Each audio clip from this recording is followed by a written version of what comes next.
The Three Squirrel Brothers and the Gigantic Acorn. The sun peeked over the tall oak tree, coloring the forest floor in stripes of orange and gold. High up in their cozy nest, 3 fluffy tails wiggled. Flicker, Pip, and Barnaby were awake.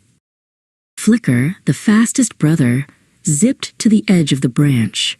"Today," he squeaked excitedly, "is the day we find the legendary gigantic acorn. Mama said the best ones fall just before the first frost." Pip, the thoughtful one, checked his checklist, which he kept mostly in his head.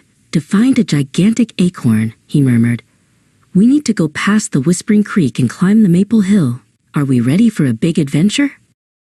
Barnaby, who mostly thought about snacks, cheered up immediately. "Ready, steady, crunch!" he shouted, dropping the little acorn he was holding. He was the least graceful, but definitely the hungriest. They scurried down, down, down, until they reached the forest floor. The air smelled of damp leaves and mushrooms. "First hurdle," whispered Pip, pointing to the Whispering Creek. Flicker leaped across a flat, mossy stone in the water. "Easy," Pip followed, using his big, fluffy tail for balance. But Barnaby paused. He wobbled on the edge. "Don't look down, Barnaby," shouted Flicker from the far bank. Barnaby took a deep breath, closed his eyes, and pushed. He landed with a small, soggy splash, but he made it. Next was Maple Hill. It wasn't tall, but it was covered in huge, slippery maple leaves.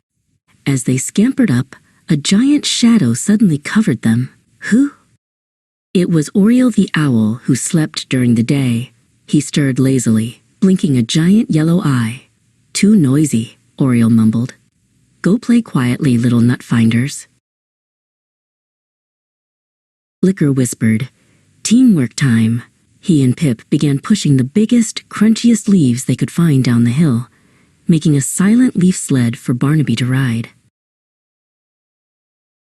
They reached the top just as the sun began to warm the highest branches. And there it was, sitting right under the grandest maple tree, waiting for them. The gigantic acorn. It was crunchy, it was heavy, and it smelled perfectly of autumn. "Best adventure ever," yawned Barnaby, already trying to figure out how to crack their treasure open. The 3 brothers knew their cozy nest would be especially sweet tonight,